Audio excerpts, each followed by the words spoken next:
change too quickly. It's kinda like flipping a switch. Yeah.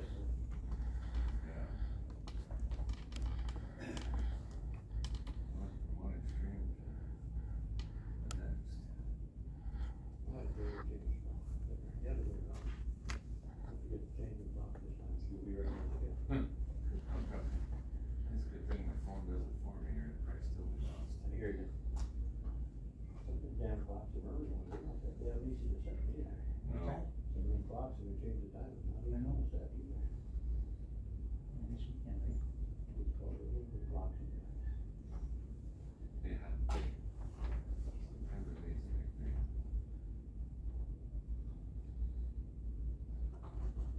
So you're, yeah, we're living, light living. Yeah. What Labor Day weekend kids in the 90s. Mid-20s. Yeah.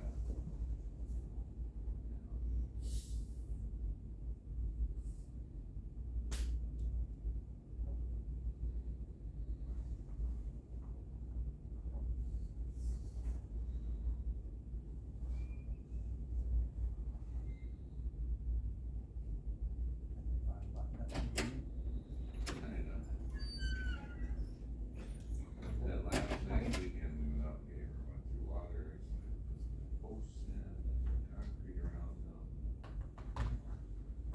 I don't know how to do it. Oh, I was sliding together. Got to see your granddaughters on Tuesday. Last minute finish. Well, Put off. no, there's always stuff. It was I got the worst stuff. Okay. In their costumes, yeah. That's the first I've seen them in quite a while. There's a call. But I have another one anytime, so my daughter. Oh, that's exciting. Somebody left the door for the drink cups, bro. My twin is having another one, number 3. No, or I so she'll went have through all that, but 3 of them, 3 under. they never break Oh, when boy. it's 50 out. This'll be Lexi's first. They break when it's minus 20. And actually, I gotta stop and pick up something. Congratulations, Grandpa. Oh, you're a grandpa? I'm gonna be again Oh. any day. Yeah, how many you got? That'll make 3. Get something water up there. Oh, actually, my daughter lives in Baldwin. Close enough. Her husband is in Baldwin, so. Checked the corn yesterday, it was 21 and a half. I think by the time we get ready to do the beans, they'll do it all. But by the time we're ready to do the beans. Oh. Hope I can get out there next week and do the beans. So I'm hoping for it. See what the weather does. Great for no rain this weekend. It's Sunday, it's supposed to rain all day. Last I saw 40%, will it go up now? Yeah, Then you should do it ready. there's a radio. Where you use that now? I haven't even checked them. Someone went out Monday and he called me and he says, they're pretty chewy. I said, don't even bother shucking up the check. I like that. I got Sunday, Monday, Wednesday. Oh, geez. For rain? That's just North Iowa. Dream on. Although we got that snow the other day. My daughter, she points said they had about 3 inches of that. We just had dusting. I left home about 6:45 Tuesday morning, drove down to Fall Creek. Cause I had more than we had up here. They probably had closer to 3 on the ground. So they probably got 4 or 5 total. But Eau Claire said they got 2.1. They went out at 4:30 that morning. It snowed so damn hard I couldn't see who's standing. Well, how's it going? So I don't Another know. day. And then of course You I gotta remember, left you like know, 10 minutes move early. stuff all lined up Fall ready. Creek. What's that? You gotta get all this metal Alright. stuff all lined up. Kids going to school.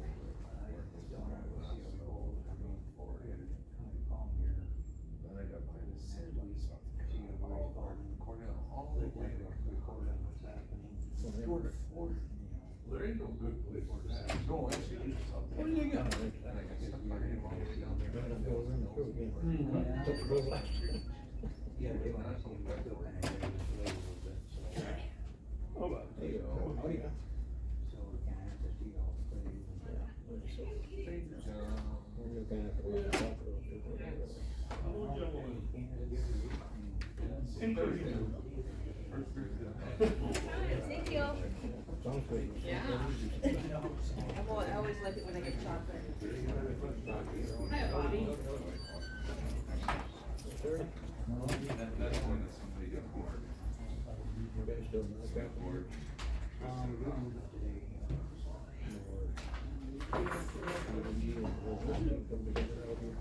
I've been running around all day.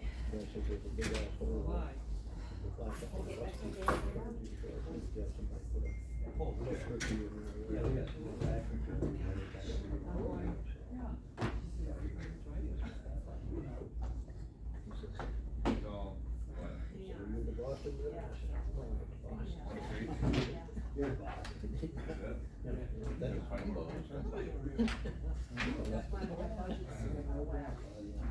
what? Anyway, he didn't want to tell me, he said it was a whole heap of guys there. He's plus 20 feet short of black rock. These are originals. Okay? I'll hand them out as we. Yesterday, looked at the new Freightliner. They're being like supposed to like $10,000. Two trucks. Here. And everybody I talked to said, if you're in my truck, you better get mine. Been leaving it way the last couple of weeks. After we said, right now, you buy one right now, they stick like to get your tickets and everything, like you get mine. No, By the time you get down here, he said, you're looking at, lose Yeah. Mr. Franklin the other day, he said, "You pay for that right now?" I said, "Doesn't matter." I said, "You can probably increase the price down there." I said, "You can back in, it's wherever you fall down." I said, "You know, I agree." Well, we're in my office. I think that's why they drag ass. I don't want fuel takes in their junk, but they're being imported. They just started now started moving all the salt. Yeah. We're getting that in. So we already got, had the county salt. Oh, yeah. So I heard up there in our shoulders, this is all salt. So you get some of those that make God, dude, you're supposed to. salt. Somebody saw them. I was trying to black out this week, maybe you get some, making salt, and everything down the way. Yeah, you told me about that one.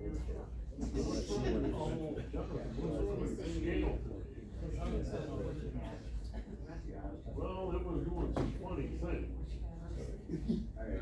Then I pulled on there once and put my stuff in, and it printed me an empty weight, so I had to back off.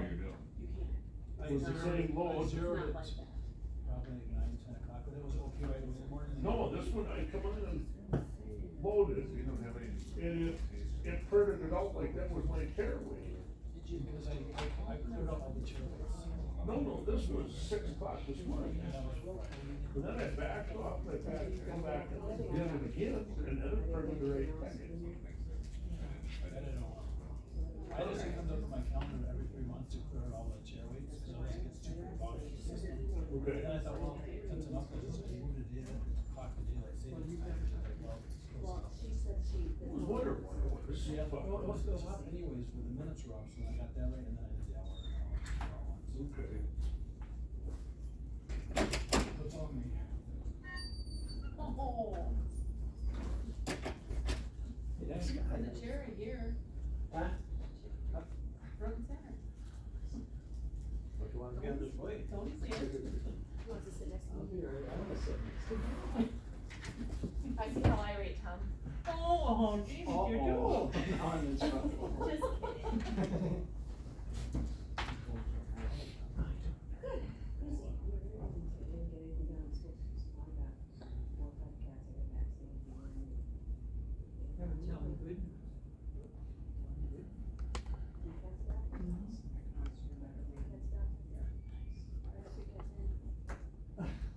Three out, three in, huh? Can't win. Yeah.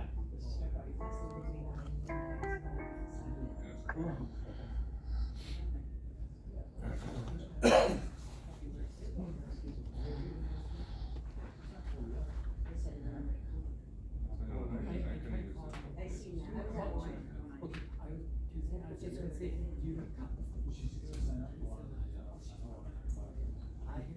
You know, I got told.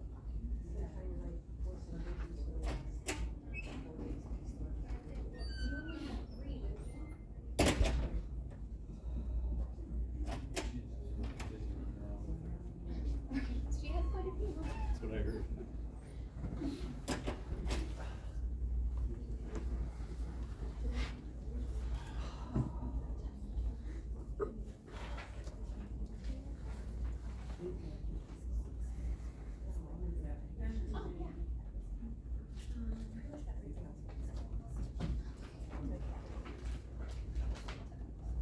Well, it was one that's.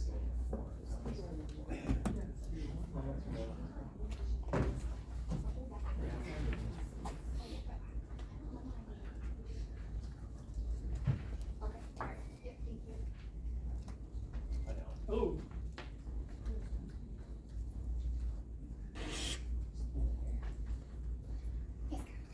It's 3:00. Call the November personnel meeting to order.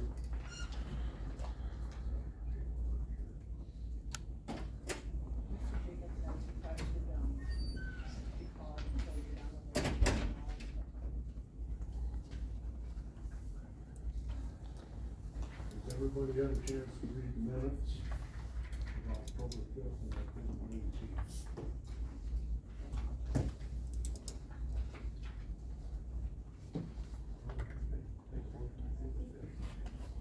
Just a bit.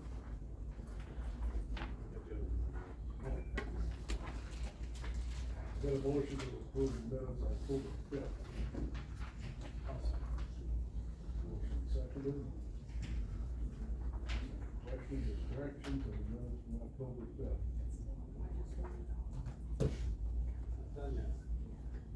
Still reading it. No questions or corrections heard on October 5th, all in favor, signify by aye. Opposed? Motion carries, minutes passed. For October 19th.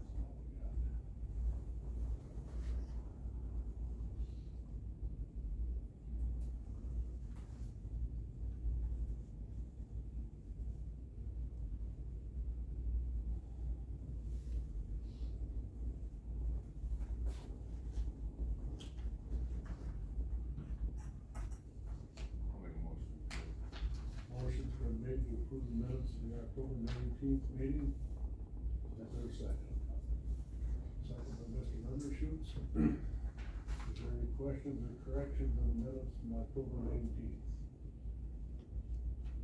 None being heard, all in favor signify by aye. Aye. Opposed? Minutes are passed. Public comment. Anybody would like to speak in public comment? Yes. Joanne Spooner from Conrad.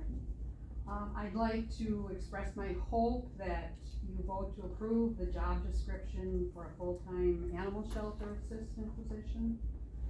Dawn, the shelter manager, is an experienced professional who knows how to do her jobs properly, but she is struggling under difficult circumstances to manage all the needs of the animals and the shelter, while also doing her humane officer responsibilities of dealing with feral cat colonies, stray dogs, and citizen complaints. A full-time experienced assistant is needed to keep the shelter running smoothly every day when the manager often has to leave the shelter, or that other assistant could go out and do on-call duties as well.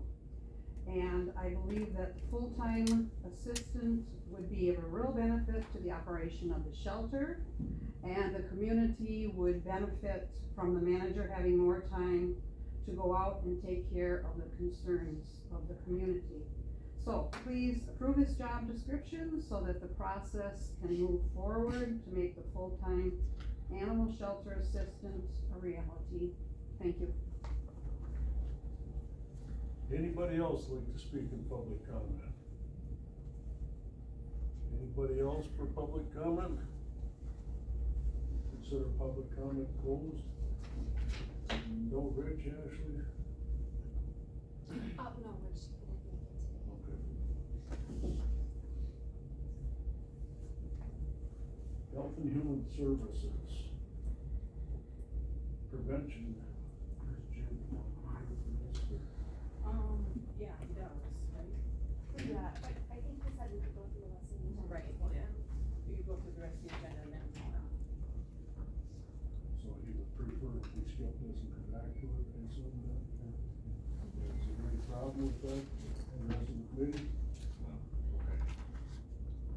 Animal shelter, resolution to approve a full-time animal shelter worker job description and classification through Carlson Detman.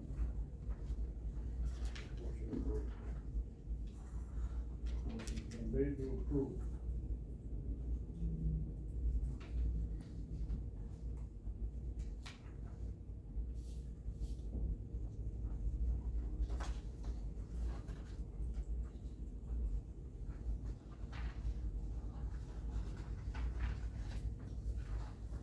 That job description in here for them.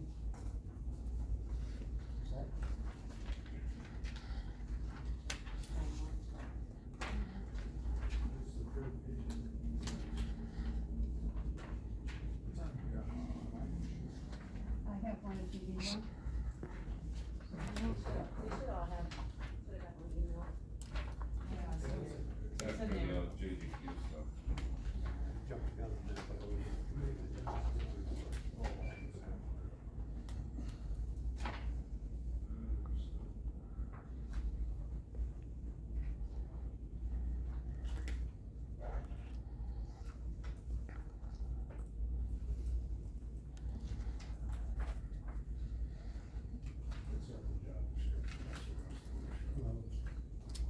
That's what I was looking for, to see if there.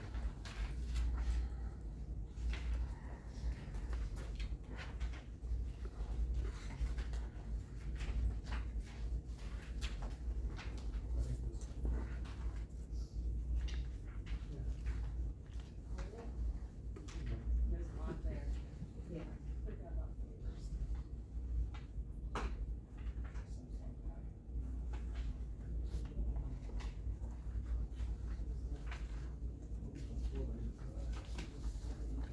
She got it.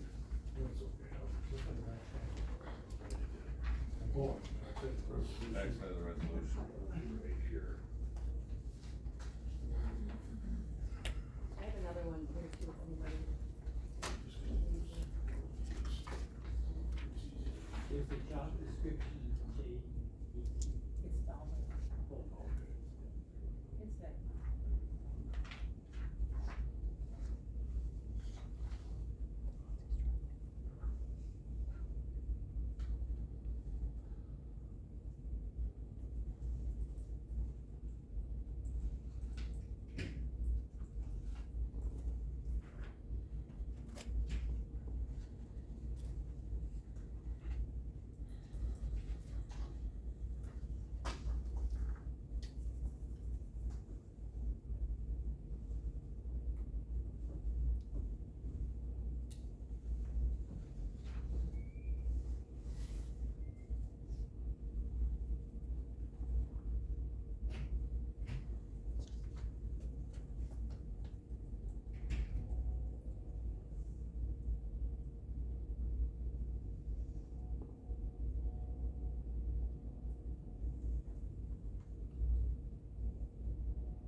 the existing rate, for the part-time position is $13.65 an hour. How much? $13.65 an hour. Okay. The reclassification would change, Yeah. could change, yeah.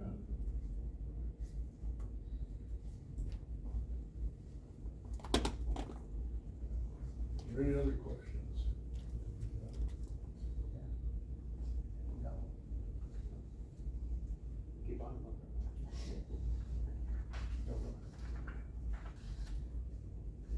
Any idea, Jamie, what the financial impact will wind up being?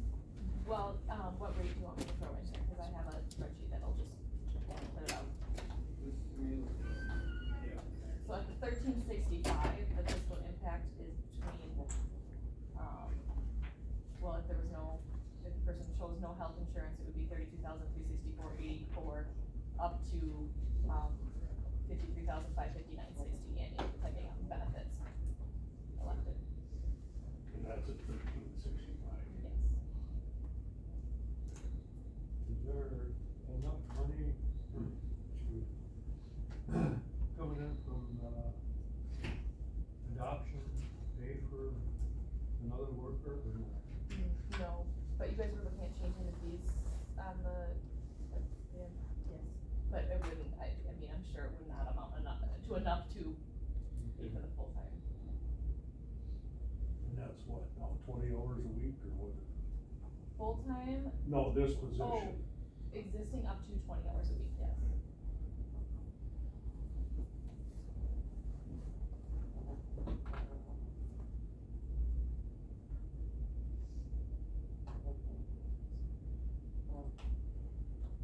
Any other questions? We have a motion on the floor. Do I have a second?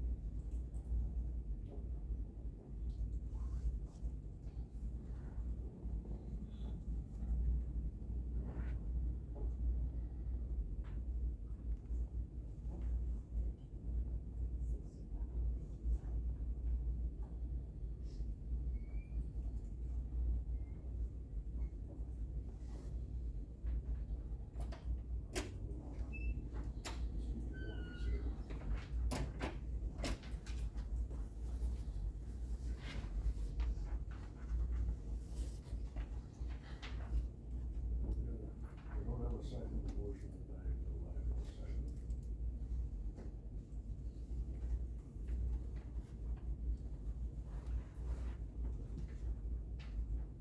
Yeah, looks like.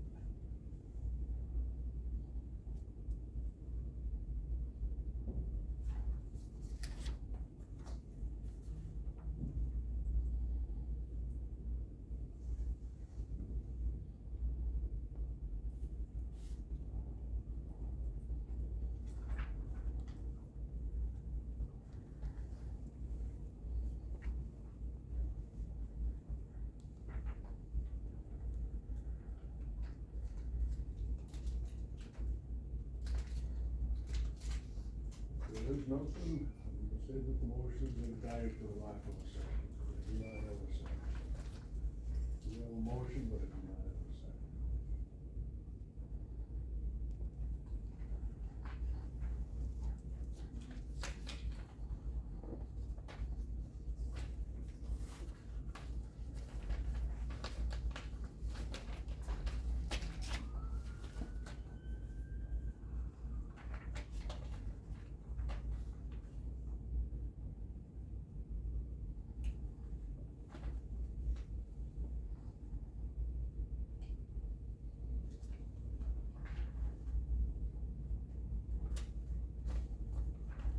Very LCD or LCCD. Indeed it is.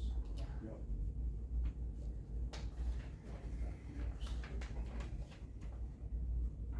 Highway. Operations manager job description.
updating the existing job description, right? So we The operator manager one is the updating of the operator manager's position.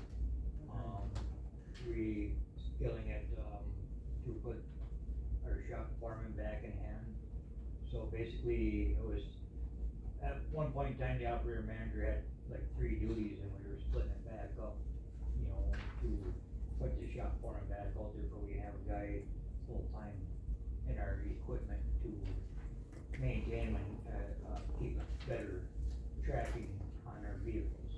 So basically, all we did is we rewrote the operator manager's job description. Really, nothing else has much changed. So so I'm hearing operation manager's been updated, and the other one's bringing back a position that hasn't been filled for multiple years. Correct, putting the shop foreman back in place. Cause at one point in time, when they did it, they absorbed everything into the operator manager.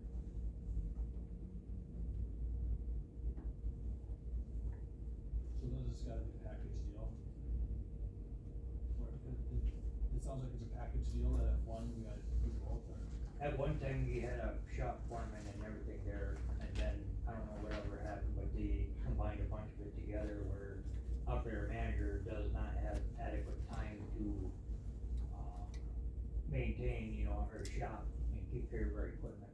So you're taking some stuff away on the operations manager so it can go to the foreman, is that? Correct. So this operations manager job duty will be less than the previous job duty. As in pay wise, or what do you? Just general duties.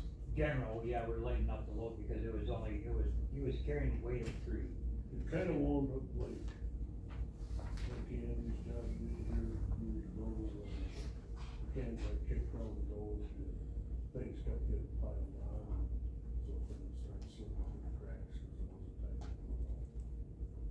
So, in really to approve one, you have to approve both, because when you approve one, then the other one, it would Correct. not kinda jive, right? Basically, we're not really looking at hiring another person at this point in time. It's just reestablishing, putting a shop foreman back in charge out in the shop. So you take an existing employee and promote them to shop? That's from, for as of right now. But your head count would remain the same? What's that? Your head count would remain the same? Correct. So down the road, how do you determine if you're gonna add another employee to replace the one that you promoted? As of right now, we got, we got one gentleman that's looking at retiring this coming year, so I'm hoping when we replace him that I can get a, multiple skilled guy that can work on vehicles and everything all together. So we should maintain it. I wanna see how this plays out and then, you know, revisit down the road if happens to be we are short-handed in the shop, we have to come back. And then if we come back to personnel, or we come back to? I'd have to go through the whole chain of command, you know, I'd have to go through the highways and personnel and, cause, then you're looking at, adding another person to your crew. So because we promote this personnel, there's an open position, that position doesn't get filled then? Unless it comes back through the chain of command. If we're willing to put it out for another person right now, to put it out for applications to hire a person, then either way, I'm good with it, but.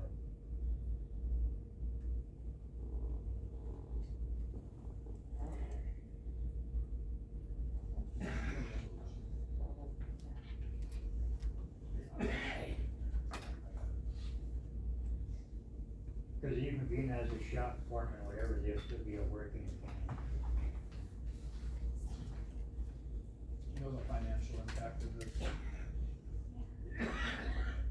Right now, we had 4 outside foremen, and when one of them, decided to move on, that opened up a foreman position, I held that from the outside, and I wanna move the outside foreman to an inside foreman to take this position. It's just one with 3 outside foremen, so really there shouldn't be that much of an impact on it. It's just that there was never a JDQ done for a shop foreman or a shop superintendent.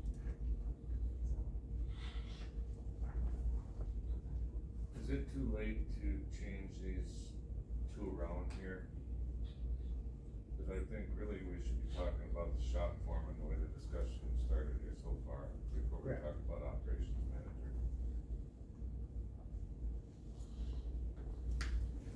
On the answer that legally, Jim. Can we do them both together, since it sounds like they gotta be both together? No, they're listed on the agenda. Different resolutions. Separate resolution. They're listed on the agenda separately, so they're gonna have to be dealt with separately.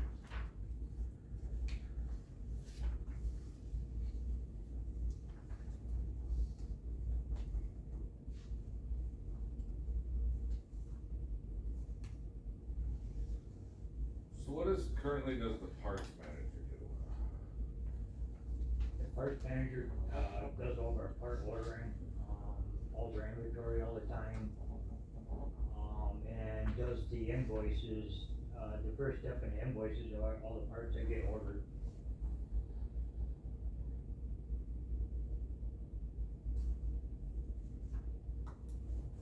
Stocks and parts too. Stocks and parts at the show. Stock and shelves, yeah.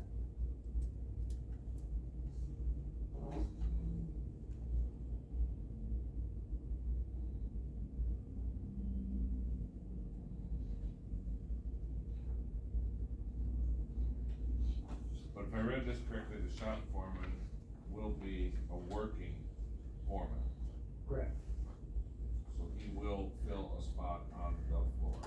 correct.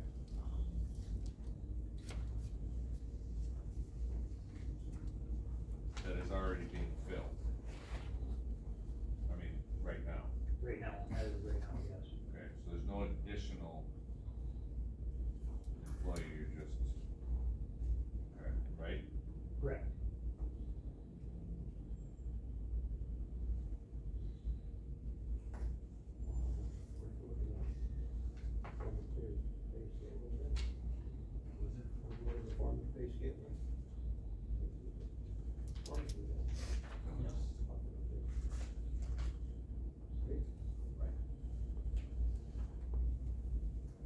Well, Bob, I think this specific position would be submitted to Carlson Detman, and that would determine the scale that it lands on. Well, if they get a promotion, they're probably get more money, so. Right, but I'm saying that the, like the shop foreman may fall at a different grade than like a road foreman. Plus, or the operation, better get less than that. So they both would go to Carlson then. Yes.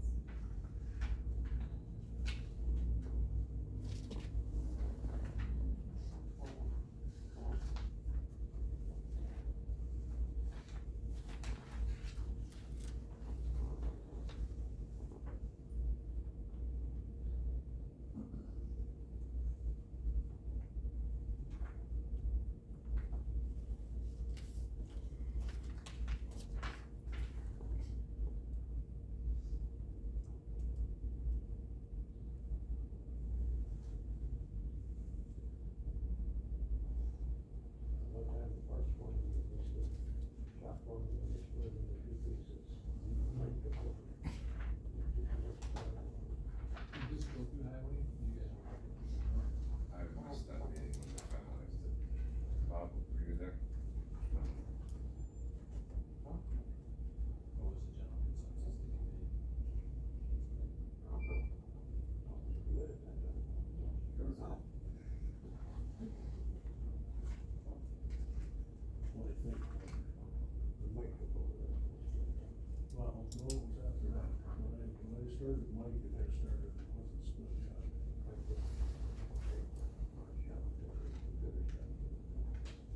What's the current hourly, or the past operations manager at Highway? So the past operations manager was salary based on hourly rate, 33.74, and 40 hours, so that was paid at 40 hours a week, but it's salary. The interim is being paid hourly. And the current mechanic rate is? Um,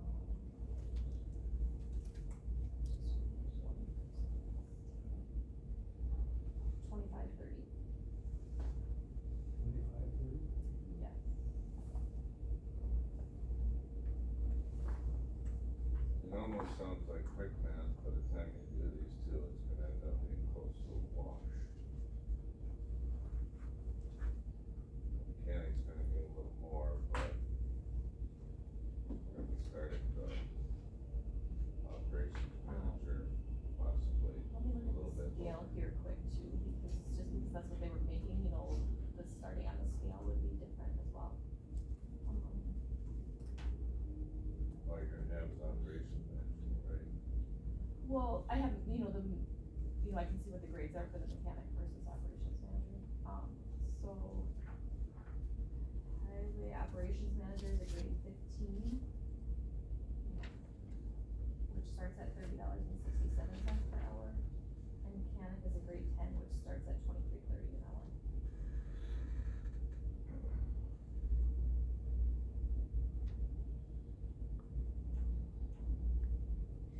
Is it safe to say though that there may not, depending upon where everything ends up, it could be kind of a, in the neighborhood of a wash? It could be, I mean, it could be a little more, but it probably, we really don't know until we Right. get the shop form of JDQ, right? But I don't see why the shop form would be any higher than an operations manager. no, I agree. But the operations manager grade may come down to if there's duties being taken off of that. I don't know if there's it's possible. I don't know if there's enough to, for the old one, kind of roughly remembering, don't know if there's enough to really change it, but I mean, it's possible. Yeah, cause I mean, you know, depending on how the JDQ is filled out too, cause it's based on like supervisory duties, so if, you know, the operations manager maybe isn't overseeing the mechanics anymore because the shop foreman is doing that, that would be less responsibility on the operations manager, and some of those other decision-making duties would fall more on the operations manager or the commissioner, that also affects. Well, there is something in the operations manager, I read last night where he has some coordinating efforts with the shop foreman. I don't know how they'll work that.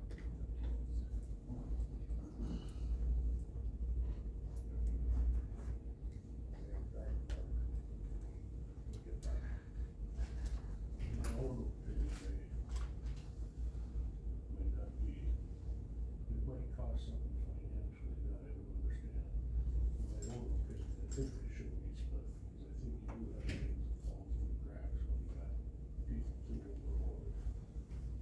That way, I've been down that road, and I'm so sure that's the right way to go down.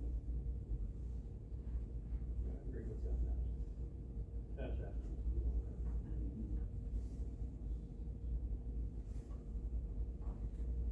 So say it costs an extra $10,000 to $20,000 for this position, you have money in your 2024 budget to cover that? We should, because we already lost the foreman, and I'm transferring that foreman over to the shop. So, if you look at it, you ain't, What you're saying. you really ain't losing. The gauge the foreman or You're basically, transfer, just move it one. And the highway foreman lands at a grade 12, so you got the mechanic at a grade 10, highway, you know, the foreman that's in existence already is at 12, and then the operations manager at 15. So Scott's right, it probably would be pretty close. I mean, it depends on what step you fill it at too, that's a big part of it, you know, if you're starting at the bottom of the scale or.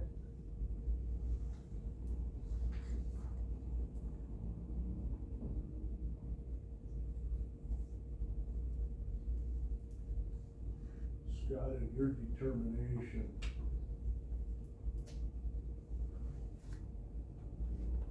have you got any idea, or off the cuff, I know this is kinda gonna be a loaded question for you, but how much better your maintenance would be with having two split individuals out there, one that was solely in head of the maintenance and care of the equipment and vehicles? I mean, I don't know what you're spending now, maintenance wise. But just in equipment last, or this following year, I think we'd be running at pretty close to about $390,000 just in equipment repairs. You know, would it be better if we had somebody just in charge of our inventory, our equipment? Yeah, by far. Where he can track every vehicle, he can track every piece of equipment, we can tell what's going on, where the money is spent all the time. And he'd be the one in charge of the equipment, he'd know exactly where, if we're having a problem with the truck, why it's wearing out, you know, is it a driver issue, is it a part issue? He'll be able to keep closer track on what's going on and where we're spending our money.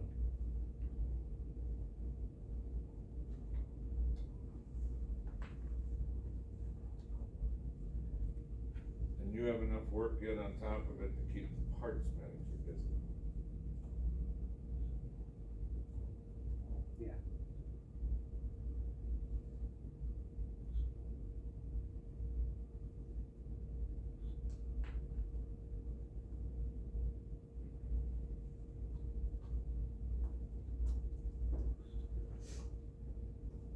That's what I say, it'd be kind of like a working shop foreman, you'd be on the floor plus running this computer, entering the trucks in there and scheduling the repairs.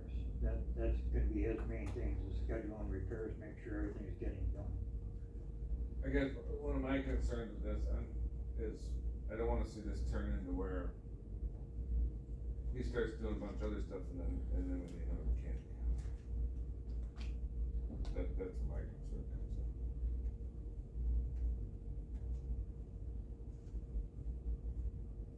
So he's gonna have to figure out how to keep everything moving with these few extra duties he's got.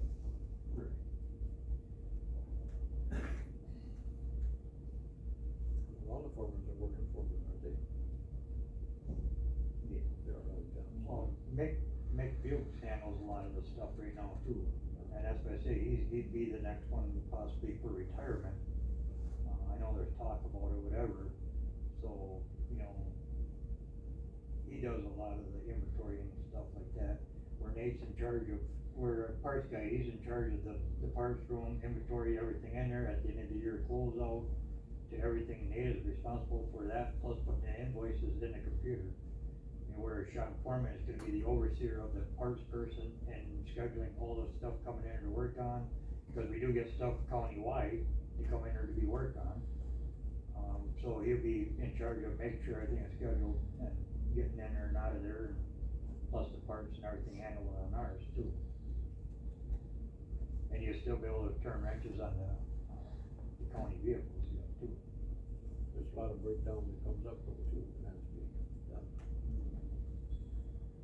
Especially if you're like a bomb, so when you break down, you need to get it going again. Some are priorities kind of thing. Right. And then you'll be able to tell us also, with the shop manager, or foreman, you'll be able to let us know what equipment we got coming down for, if we're doing a job, that we got equipment, that we know exactly what we have all the time, what we can use or go, you know.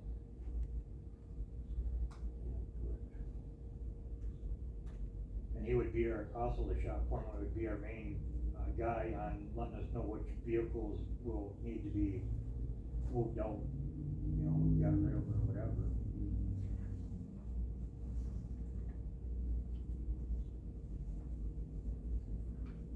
Make a motion to approve the highway operations manager. Motion's been made to approve the highway operations manager job description. Is there a second? Seconded by Mr. Stowe. Any further questions or comments on the motion on the floor? None being heard, all in favor signify by aye. Aye. Opposed, motion carries. Approve the shop foreman job description.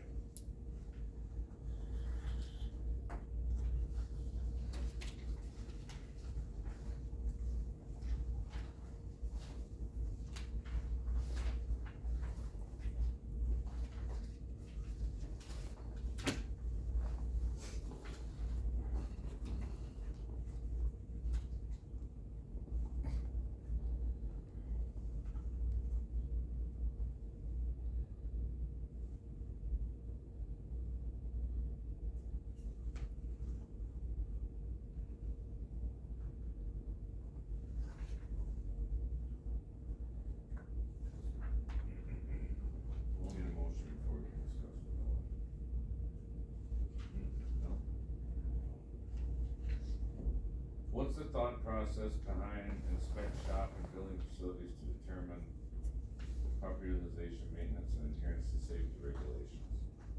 I mean, should that be his responsibility, or?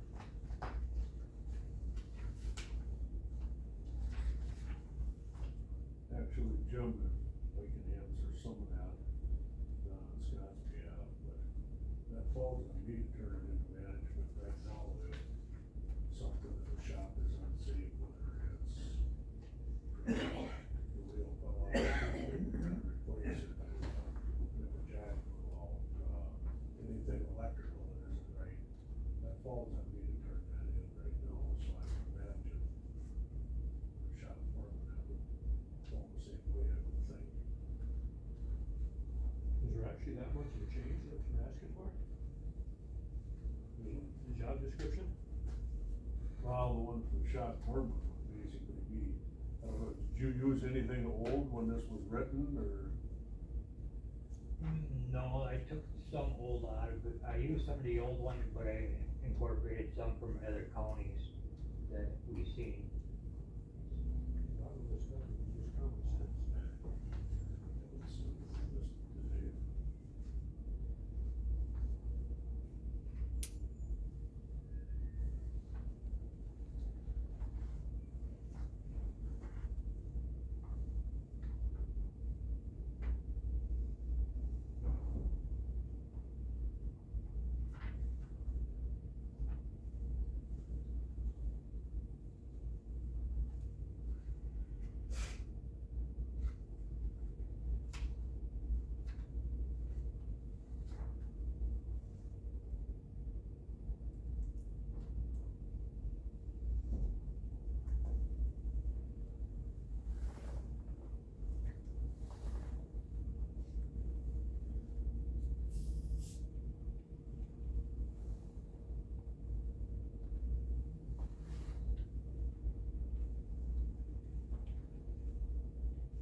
What if a person took that inspect shop and report, put at the end of it, and reports to the commissioner?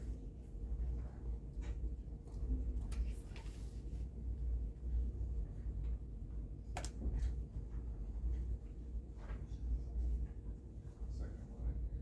I think part of that, Jim. Mine is being left awful big. It is, but part of it is in the adherence to safety regulations I would agree with. For the proper utilization, he's gonna be the one to determine where XYZ truck is parked, because it's gonna be a week-long repair job and they can lock something else in the shop. Well, equipment and stuff, that's fine, but the problem I have with this inspect shop and building facilities, I don't think that should be a shop foreman's. I mean, I think that should be someone, yeah, he can look it over and report it, but that should be someone higher up should be responsible for walking around and checking out buildings. I don't think so, Jim, I think it's the wording, and we can agree to disagree on this, but I think it's coming down to the building facilities is where the torch kit is parked and stored, is that the proper place, or do they have it next to the oil barrels and it needs to be moved? That isn't something that's on the commissioner. Then that, yes, And explained that way. I'm thinking of building facilities, you know, are you leaving the door open for the flammables cabinet, or are you storing the paints? I guess I'm not looking at this as building repair or trouble to the building of Am I right or wrong, Scott? You're on the right track of that. And see, that's the way when I read the first sentence, it could be taken, that you're putting building maintenance on his job description, and that's what I wanted to clarify. Yep, and I get that. And the adherence to safety regulations, I mean, to me, when I read it, but I work in a shop, I mean, are you putting jack stands under something when you jack it up, or are you properly blocking the box if you got it up? That's the kind of stuff that hits me when I read this, so I don't know if the wording needs to change to clarify a little bit.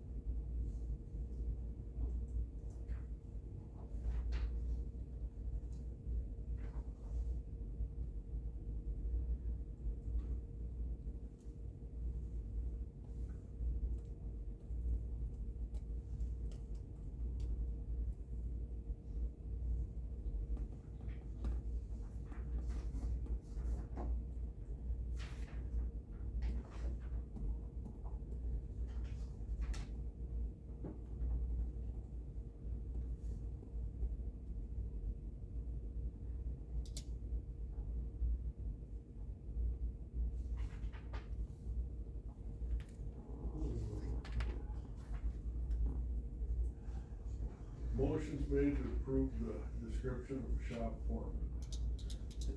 Second.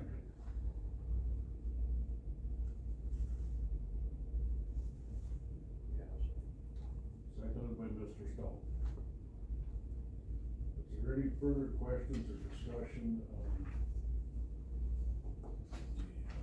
shop foreman's job description? Just the job description of the resolution. Well, it's the whole thing. On, off, on amendments.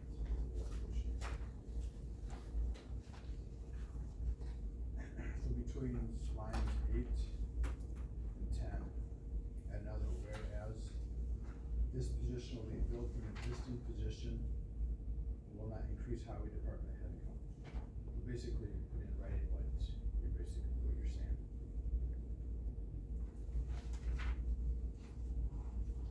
I don't think you can put that in there because should this shop foreman retire or something, then you would have to rewrite the resolution to fill that position, or you would have to fill it from someone in and again decrease the head count at the highway department. Alright, how if I do it like this? This position will not increase highway department headcount. Well, this position probably won't, but you're talking about guys who retired and have to replace that. Right, but you can still fill that position. But what he just said there now, that's just saying, it gives you, it's just saying we're not gonna increase. It's basically, this Any isn't gonna be employees. an extra headcount, it's gonna be. Jonathan, would you be opposed to using like FTEs as your term rather than headcount? Sure. Everybody was replaced. I won't have Right. this agreement. That's why, because I'll get the recruitment. So whereas this position will not increase highway department FTEs.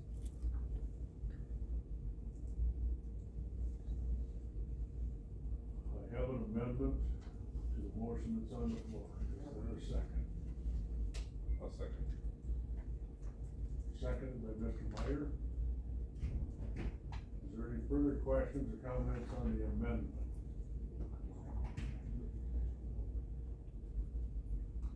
None being heard, and understand we're voting on the amendment, not on the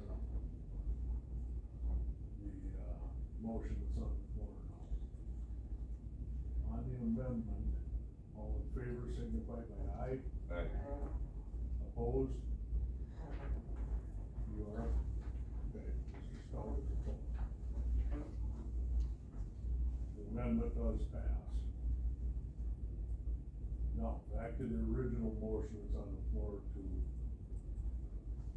pass the shop, or approve the shop foreman's job description. Is there any further questions or discussion?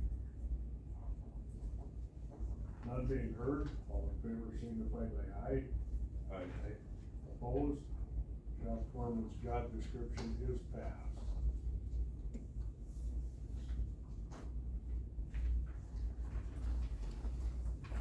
Jim. Update on IT projects and use of after-hours server project work. When you guys originally approved me to, work outside of the, new hour schedules, you guys asked me to stop back in, the November meeting, give you an update on what's going on. That's kinda why I'm here. So for the total, since you guys gave us permission up until, October 31st, we used 38 hours that were outside of that, timeframe. With August being, or excuse me, with October being the most at 18 hours, August being the second most at 16.75, and September's only at 3.25 hours, so not a whole lot there. The project's moving along very well, we're very happy with it. We still do have some to go and anticipate, hoping to get probably about 95% of it done this month yet, with the anticipation of having everything done before the end of the year. So that would match, what you guys had approved for me, to end at the end of the year as far as working outside of those hours. Other than that, it's been working really good. It gives us kind of that flex or anything like that we need, especially when we have to shut anything down or, reboot anything like that. After hours, we really have to worry about the sheriff's department and police department, but not so much all the 150 employees or so. So it's been working very well. But that's it as far as an update. Just wanted to let you guys know, and I can stop back again next month to give you guys, once it's so much closer to the final, and let you know. Where are you at percentage-wise now? I'd say probably around the 70%, 75%, somewhere in there. Just this past week here, we had, the fiber was pulled, to connect all of our data closets. They'll be back again next week to do these, they've got a special term for it, but it's melting it together, to the correct ends and everything like that, so we can connect it. Really the main thing we're waiting for is for Heartland Business, Systems. Pierce is the engineer we're working there, just to get on his schedule to finish off the firewalls. That's our next biggest, hurdle, is firewalls. Once they're done, the one here, then we will go ahead and get one out at highway, get one out at, animal shelter, and everything like we're doing now, so we can get those guys. But again, those should be ready to go whenever he's got time, because he does remote in and work on them, when he has time between other jobs and stuff that he's doing. But he's gonna give us, a couple days where he'll be on site here, so we can go ahead and do the installs and everything else, get them all done. So pretty confident we're gonna get it done by the end of the year, and that we shouldn't need to continue with any of the after-hour stuff. We'll be back to just, normal policy hours. Okay.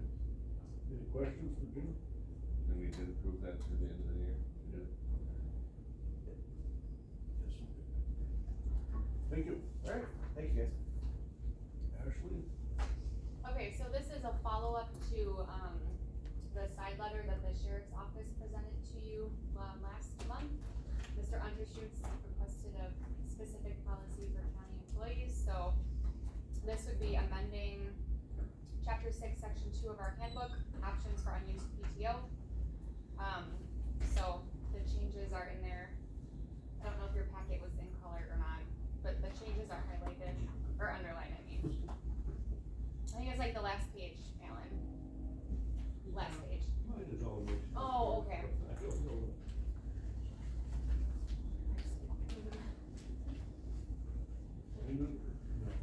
There's nothing on the back of this. Yeah, look for all this stuff again. It is in color. Yeah. I'll take your word for it. Okay. Go ahead. So it's along the same lines of what the sheriff's office, presented to you. Any PTO day that would be lost, we would compensate with an HSA contribution at $50 per lost PTO day. And twenty twenty-two, only 2 of our staff members lost PTO. Countywide, so, excluding the union. What would it cost us actually? Was it One of 10 them lost, days? one of them lost like 3 weeks. Okay.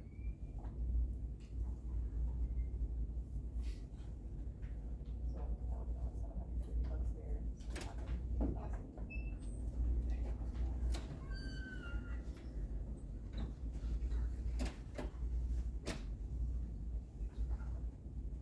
And I mean, as we discussed before, this is kind of a longevity benefit because it takes a long time to build up 680 hours in your extended leave bank. And it's a nice way to help out the staff with an HSA contribution because it's, you know, a pre-tax. So it lowers their taxable income.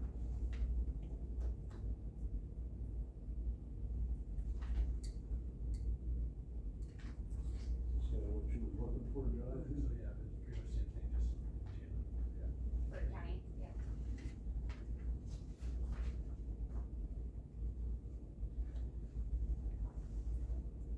So rough idea, when you say Jamie, cost us what? Probably about $1,000. I mean, long run, it might cost more because I encourage people not to, That's true. but still, you're paying $50 a day for that position. Well, in the, yeah, and in the long run, I mean, I guess that's after they're maxed out on their extended leave, but, you know, we could look at the option of, maybe, you know, maybe they would have the choice of putting it into their or their extended leave bank or getting a payout, and then, you know, when it's in their extended leave bank, it's paid out at 75% of their hourly rate on retirement, or into a post-employment benefit HRA, but that could, But no, if it goes into their HSA, they don't lose it. right. Right. The extended leave bank, they only do that if they retire, right? Right. So if they don't do the $50, they are worse than that. That just looks good. Any questions?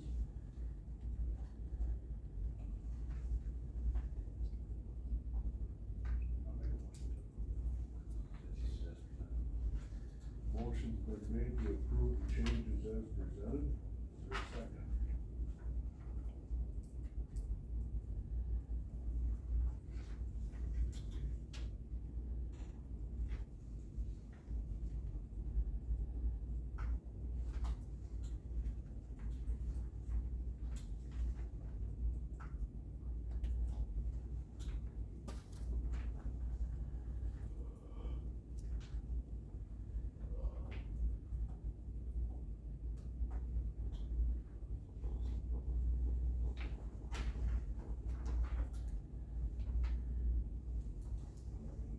Somebody's one second.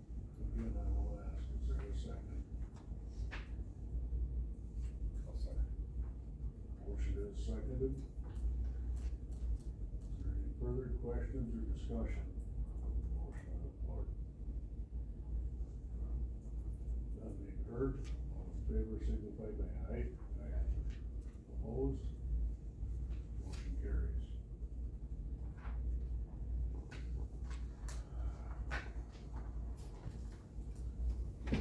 Where's the hot seat tonight? Wherever you want it to be, I guess. Might as well sit right next to Mr. Undershoots then. Seeing him closing his eyes, thinking that's not a good idea. How's everybody tonight? I feel like you deserve that. Okay. This is a great chair. Here we go. Okay, I am here on the heels of running through my committee a couple times. The discussion about a prevention specialist / educator type of position. I believe in your packet, you should have 3 things, hopefully. There was a JDQ, there was a job description, and then there was a document that shows potential wage ranges based on levies. And so, what'd you say? You gotta make it complicated. Sorry, we got three components here that I need to talk to you about. And I really, tonight, I need your feedback. I'm looking for your feedback. Is that, Rusk County Human Services historically has utilized substance abuse block grant dollars solely to do primary prevention, primarily in our schools. And so we try to get down to the earliest of intervention type of thing, generally tends to be 5th, 6th grade, 5th, 6th, 7th grade. We've identified that we need to get much younger. We need to get down into 3rd, 4th grades as well to capture some information and start that education process. As a result, historically, it's been me. It's been me coordinating with a provider that has the ability to get into the schoolhouses.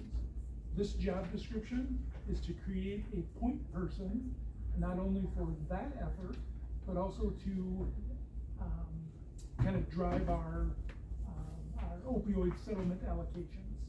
And so we have opioid settlement dollars that I think Jamie can probably tell us. I don't know what the active number is, but there was settlement in the state of Wisconsin that would provide an opportunity to use these dollars for various things around opioids and abatement. And so, I hope you had a chance to look at the job description. There was a couple different things on there. If it was printed in color, I have a couple different things. Through my committee, I've looked at a few different areas. Education position as an educator, not that they have to be a teacher, but this is going to be a person that is going to present in the schoolhouse, establish relationships with our school partners, as well as then be able to engage the kids on a varying level of grades. I believe that it's best to have this person in our public health department. As I look around the region, there's a fair amount of departments, specifically ones that are utilizing the Botman life skills that have that in their health department. Tends to be more of a health-related class specific to primary prevention and early intervention skill set. The only other thing that I added to the job description was on page 2 is to coordinate the county's response to the opioid settlement allocations and subsequent abatement planning. I think that's going to be very important, is that at this point in time we do not have a significant opioid response need, but we're just 1 or 2 cases away from having that type of scenario. So that's the first thing for your consideration, is really that job description. I find myself continuing to evolve that job description because like I say, I went from the human services, adult services supervision to public health. I got away from a prevention specialist because that is a DSPS, Department of Safety and Professional Services licensure. And so you tend to look at a little more higher level, bachelor's level, master's level person that would be a prevention specialist per se, versus an educator that can get into the schoolhouses and have a discussion and create relationships.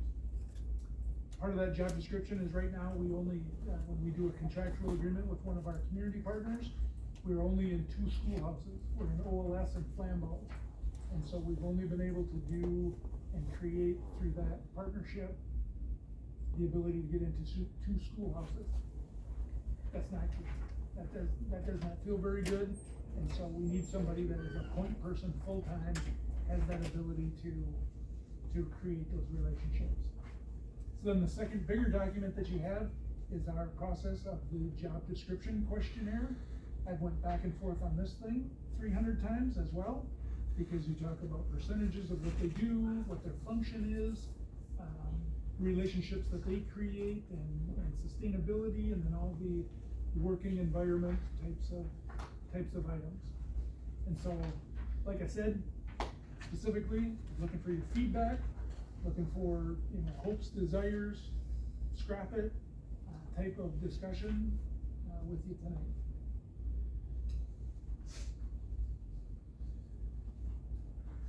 I've also pestered Jamie and Ashley about it, talked to my committee about it, obviously. I really think that there's benefit in having a point person that is dedicated to creating not only the relationships, but then being able to create this educational component through the Botman life skills. Just a quick thing on Botman life skills, doesn't have to be that, but that's my regional model that we're seeing. Is it starts in 3rd grade because it has a 3rd grade curriculum. You then work with your 3rd graders, they become 4th graders. You then go back and work with the 3rd graders, and you have a 4th grade curriculum.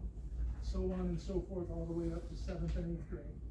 And so you can really work yourself into creating that content over and over and over again as to primary prevention for alcohol and drug abuse. Jeremy, what's the funding? So I have a list. The grid that I showed you that has a level 9, 10, or 11, I then came up with the fact that currently we have Health and Human Services, Public Health ARPA allocations. We have workforce development money within that pot of money that is about $100,000. We have substance abuse, bless you. We have substance abuse block grant dollars that has a requirement to spend 20% of $30,407 annually. And so that's a minimum of $6,000, but I would want to use the majority of that money for this position. We have the opioid settlement abatement money, which I cut you off. There's about a little over 90,000 that we've received so far, but we're expecting to get, I think, over 200,000 with all the different settlements. Yeah, cause there's a second settlement still, and I think a third that we're looking at, so. And that's been on a, we didn't take a lump sum, we took the payments through the. Yeah, there's through a the big push. chunk that came up front. We got 75,000 last year, and so far this year we've received about 16,000. Super good. So there's over a period of time that we would have that allocation. We have supplemental allocations. Generally speaking, the last 2 years from COVID-related recovery has been $20,000 to $30,000 a year available to utilize towards primary prevention. We have our youth AIDS AODA allocation that we get annually, which is about $4,500. We do some things with Rich Gogger in Rusk restorative youth programs for the Prime for Life underage alcohol program. Again, that would be part of this. Children and Family Services and our adult services base allocations. And then any other available funding, as you can see in the job description, it talks about in the JDQ about doing or seeking out any additional grant funding for positions like this. The curriculum that we have, that we would potentially purchase is allowable in all substance abuse block grant allocations because it is an evidence-based program that has a fidelity to it. We talk about teaching or coaching to fidelity, and that is meaning that you're meeting the benchmarks of the intention of the program. And so you measure that data, you embrace that data, and utilize that data to grow your program. Joe was bringing me some lunch. Is that hard candy? I'll bring it. Jeremy, I got a question. Yes. You said that OLS and Marco's only two welcome, the other two are not involved. So, yeah, so we've reached out to all of them. We've got kids that reach in from Birchwood into our county. We've got the Bruce district, we've got the Shitek Weyerhaeuser district, obviously Ladysmith being our biggest district, and then Flambeau and Owasso. It became a scheduling issue is what I'm, anytime I reach out, it's how do we incorporate something like this into our health class? This is not I can really bore you with this, but I'm not gonna.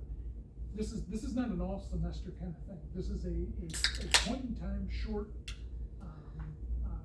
8 to 10 week kind of discussion. But lots of times they do it like in 2 sessions a week, or they come in for 3-4 days a week for just a few weeks, and then they're out, and then they come back again. And so there's different options or opportunities to use that curriculum within each age range. So it's really been a scheduling issue. Yeah, that's a good question. It's really been a scheduling issue. I talked to Ladysmith at length with Laura Stunkel and Jody Zimmer about how can we incorporate something like this. And primarily, and this is you guys heard this some of you heard this last night, is that vaping is out of control. Vaping is no longer tobacco vaping. Vaping is methamphetamine, vaping is THC, and these things are being done right in our schoolhouses.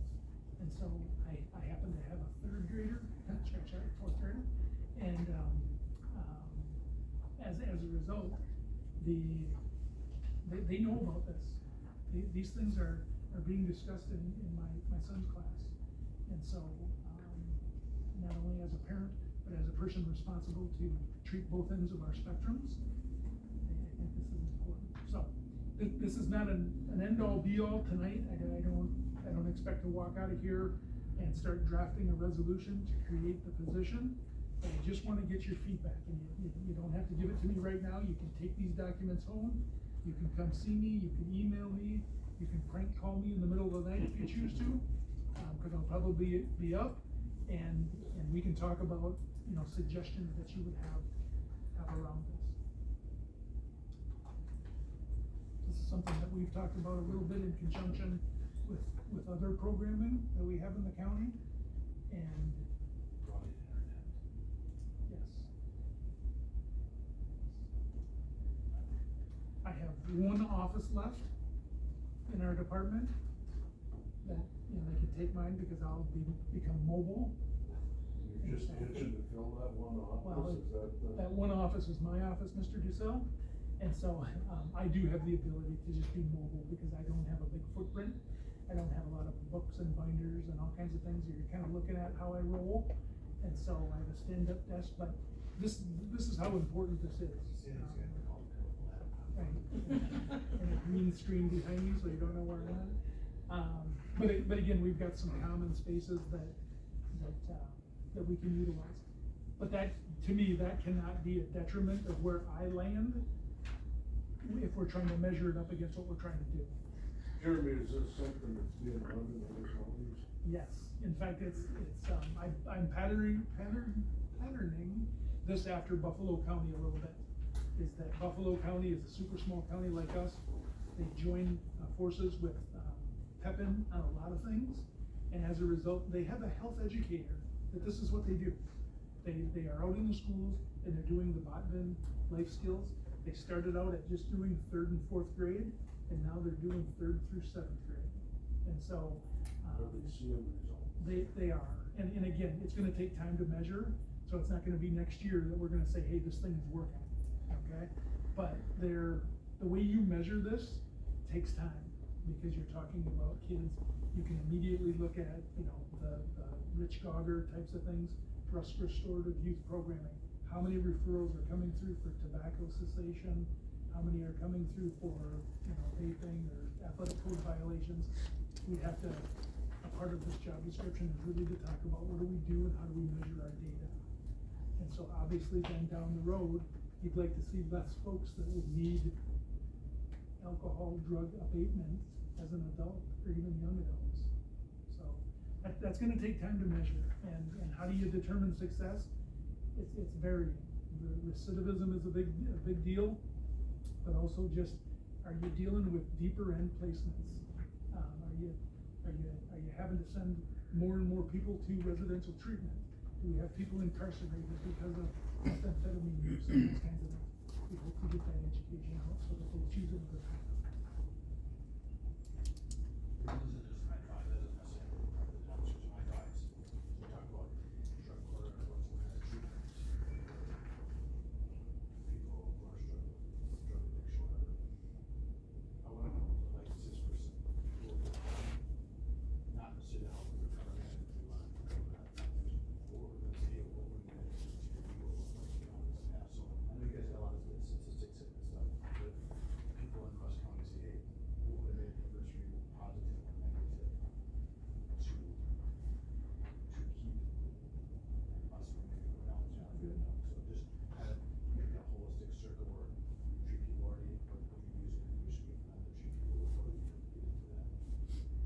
Super good.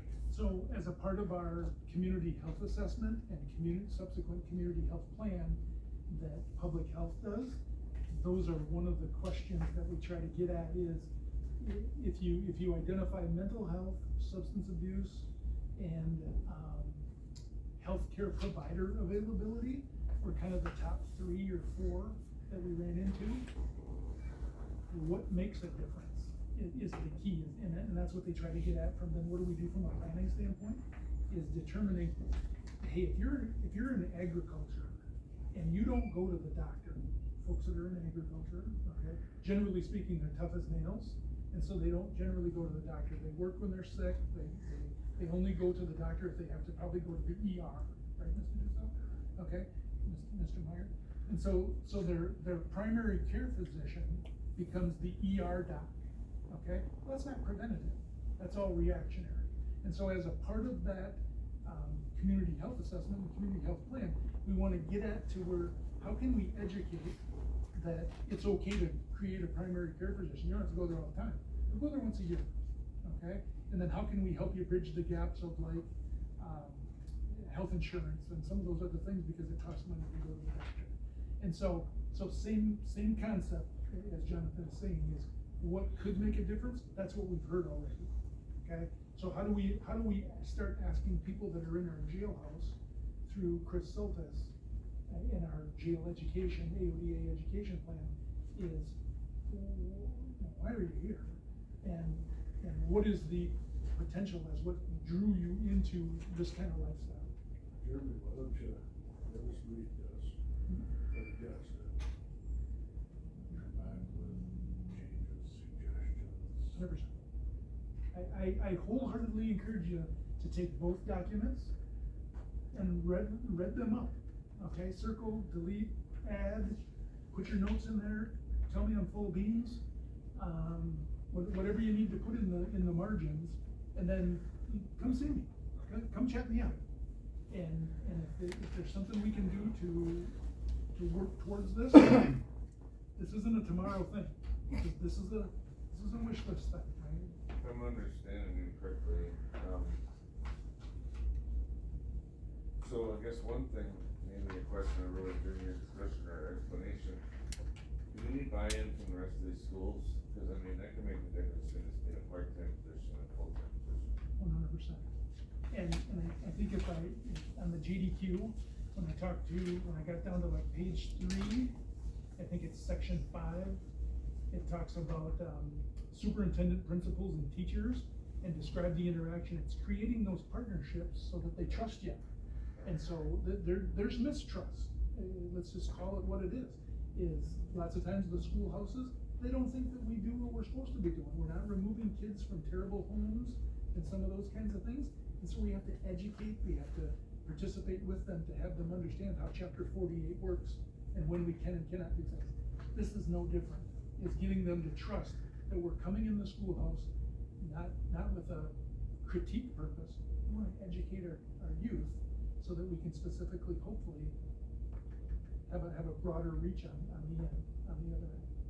So again, that sounds super sappy and it's cliched and all those kinds of things, but that's in essence what it is. We have to create those positive relationships so that they trust us when we get in their schoolhouse, that we're effectively using that time.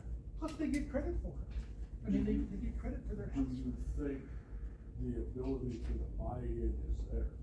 100%. Again, maybe I made this sound negative and I didn't mean to do that, is in talking with the Ladysmith School District, it's a curriculum issue. You only got so much space to get your hours in for your curriculums. And so if I say, hey, I wanna come in and we wanna do this, and this, they have to bump that up against what their requirements are. So bridging that gap by saying, hey, health has this much space that needs to be in a third grader's curriculum. If we put this in there, does that meet those requirements? And how can we make it meet those requirements? Okay? So again, totally doable. Everything's doable.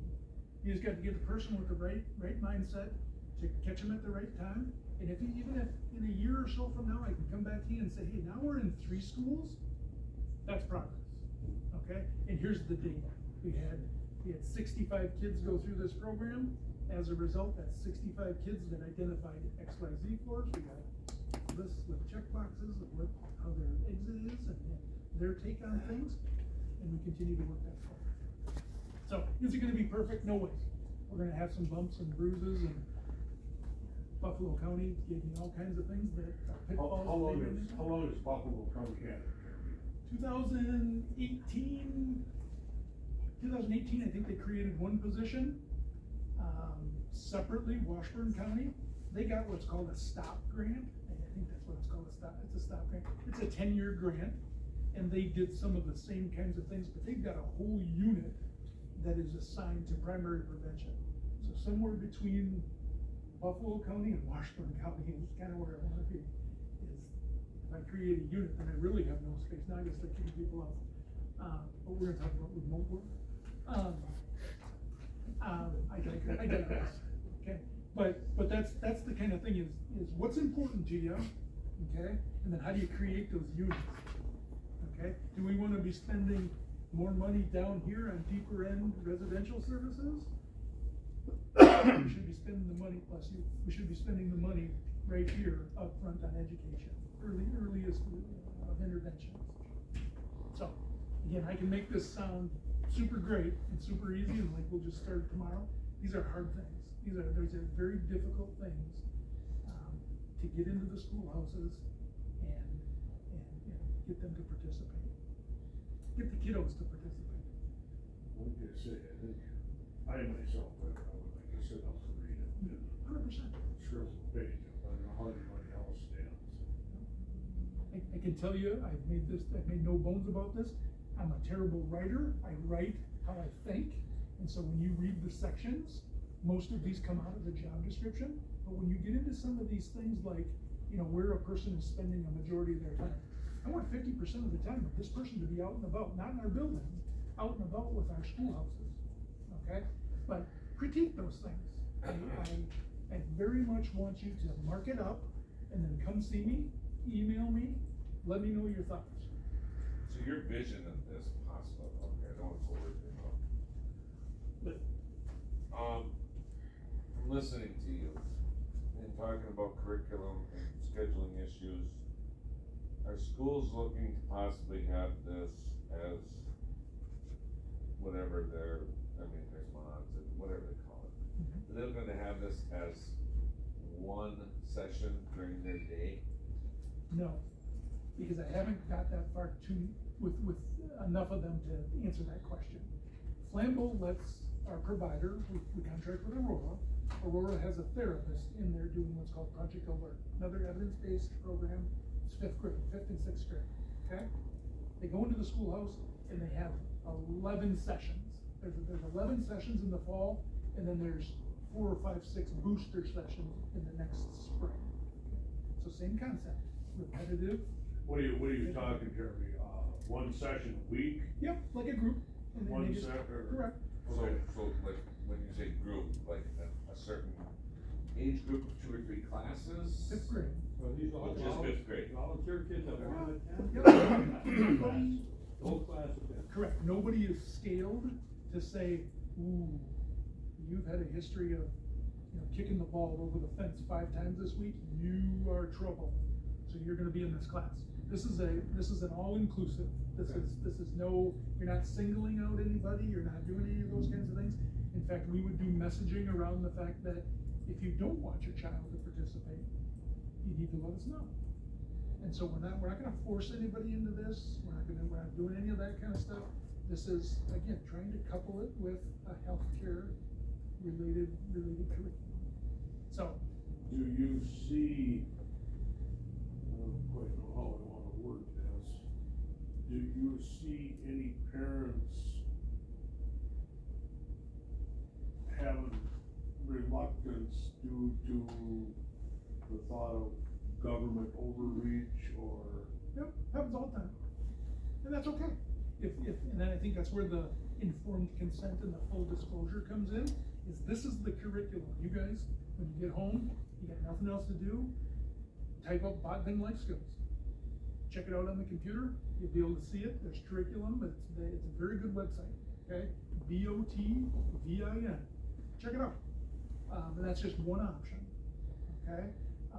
But I firmly believe that when we can't force people into treatment, and we can't force people into education. And so when you take that stance, let's make that available to them. It might not, you know, this kid at 3rd grade might say, not interested. 5th grade, they're all in.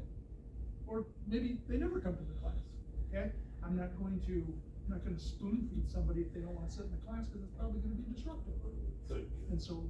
The younger you can get some information, it's more in the formative years. So we couple this a little bit too with the Rusk County Sheriff's Department, gets into, the schoolhouses, I think they're in Ladysmith, OLS, Bruce, and they do the, EDGE program. I can't remember what that exactly stands for, it's education, diversion, guidance, evaluation, it's the old DARE program. And so we've used substance abuse block grant dollars to help the sheriff's office fund Bert Zilke to go out and do that kind of programming as well. Again, that's 5th grade, okay? So we're not trying to supplant, we're not trying to replace or any of that kind of stuff, but maybe we need to refresh and update our curriculums. And maybe Bogman's not right. That's why I want to get somebody on board where we can pool, some people together and talk about what is the best evidence-based program. Just like the opioid money, I am not gonna be the one that tells us, hey, this is how we should spend this opioid money.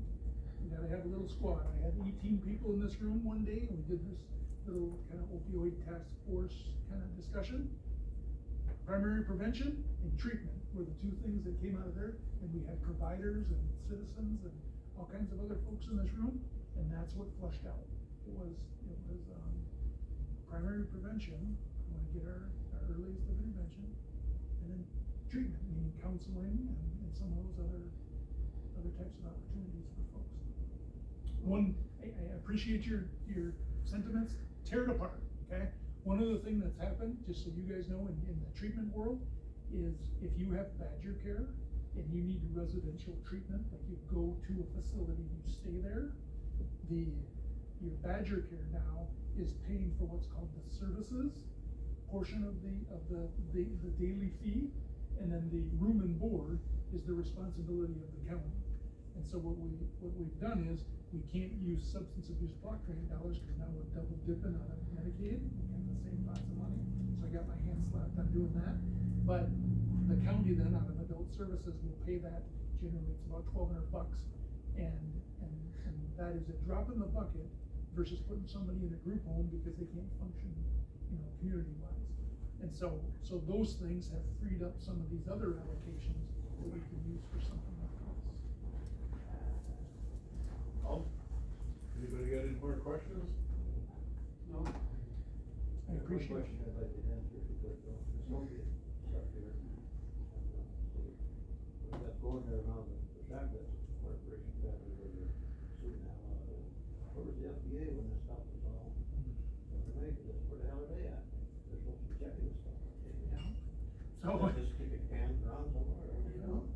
so at the risk of slippery slope, okay, just like we talk about how do you measure if a program is successful, it's the same scenario. You don't know until you have data to measure to say, hey, that's harmful for people. Where's the testing? I think part of this thing too is that with opioids, it became an overprescription issue. Is that, doctors were prescribing with, not a ton of fidelity as to what they're doing. And again, people come in and you wanna treat people because they're in a rough spot. Not every person that became an addict was there to become an addict. They had medical issues. But again, data you don't know until you measure for a period of time. Before we really started doing anything about it. So again, I don't wanna knock on wood because as soon as you talk about it, these things happen. But Sawyer County, out on the reservation, they have some very significant opioid, heroin, statewide death numbers per capita that are higher than downtown Milwaukee. And so that's an hour away, okay? We have not experienced a ton of this. Barron County hasn't experienced a ton of this. Heroin was making its way back for a little while, now that's kind of subsided a little bit. Keep hearing about all this stuff that happens around us, but we have methamphetamine, okay? Just as bad, it's cheap, it's easy to get. I think still 100%, 90 to 100% of our kids in out-of-home placement are because their parents are meth addicted, okay? So I don't care if it's heroin, it's opioids, or it's methamphetamine, we got a problem, okay? And we gotta get at it. And so you can treat the point in time, this is where I get all jazzed up, you can treat the point in time, that's great, okay? But if you don't do something on the front end, you're always gonna be chasing the tail of addiction just in this circumstance. So, okay. There was another question, the FDA was testing all this stuff before they were turning the boots. Yeah. Well, and again, I think opioids have a place. I mean, if you have pain and that kind of stuff, well managed, it serves a purpose.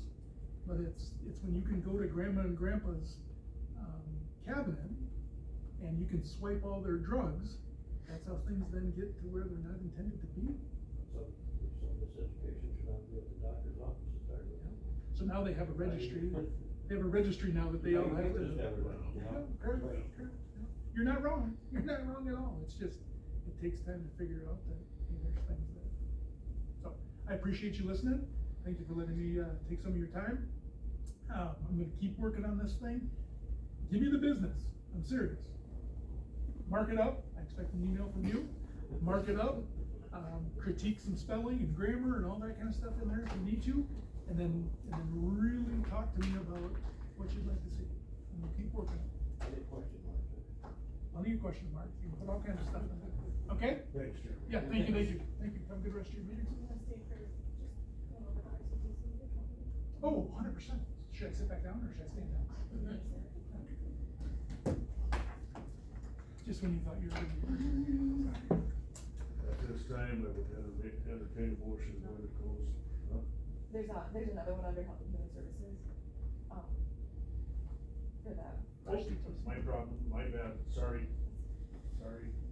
Approved classification to Carlson Detman for RCTC accountant. Okay, so about a year ago, we had brought a job description forward for hiring for a part-time RCTC accountant. And at that point in time, we were kind of in the middle of the wage study and stuff, and so we never submitted that one to Carlson Detman for reclassification. And so then we ended up having, the HHS finance accountant, we promoted her to a finance accountant too, but we never actually had that job submitted for classification with Carlson Detman. So what we're looking for is your permission to submit that job description in JDQ to Carlson Detman to make sure that we have her classified appropriately on the scale at the proper grade. Questions? It's a cost of $275 for a reclass. It was 200. New. That was if it was reviewed during the appeals process. Oh, okay. I feel like this one worked good. Is there a motion to approve? Motion from Dave to approve classification to Carlson Detman for CTC accountant. Is there a second? I'll second. We gotta get it. Seconded by Mr. Meyer. Is there further questions? None being heard, all in favor, signify by aye. Opposed? Motion carries. Thanks, Jeremy. Okay, thank you. Those, Go to jail. go to jail. Whew. Thank you. Thank you.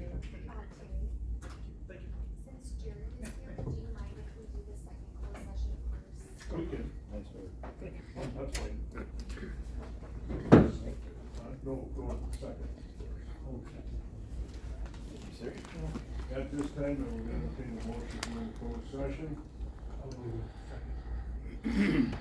Mr. Sullivan. Mr. Meyer. Mr. Undershoot. Mr. Radzak. Yes, we will now be going into closed session, Wisconsin State Statute 19.85, Pair 1, Pair C. Considering employment, promotion, compensation, and performance evaluation data of any public employee over which the governmental body has jurisdiction or exercises responsibility. We are now in closed session. That was number 2, yes, I would entertain a motion to go into closed session. Second. Second by Mr. Meyer. Mr. Meyer. Yes. Mr. Schultz. Yes. Mr. Undershoot. Yes. Mr. Radzak. And yes, we will now be going into closed session, Wisconsin State Statute 19.85, Para 1, Para C, for considering employment, promotion, compensation, or performance evaluation data of any public employee over which the governmental body has jurisdiction or exercises responsibility. We are now in closed session.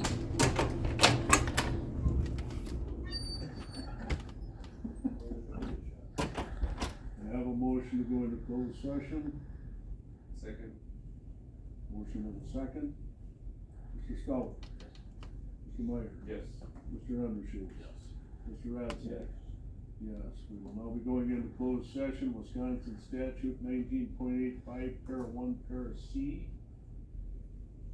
For considering employment, promotion, compensation, or performance evaluation data of any public employee over which the governmental body has jurisdiction or exercises responsibility. We are now in closed session. Is there a motion? Motion to approve FMLA. There's a motion to approve FMLA, seconded by Mr. Radsack. All in favor, signify by aye. Aye. Opposed? FMLA requests are approved. Is there a motion to adjourn? Second. Motion made and seconded to adjourn. All in favor, signify by aye. Aye. Opposed? We are adjourned.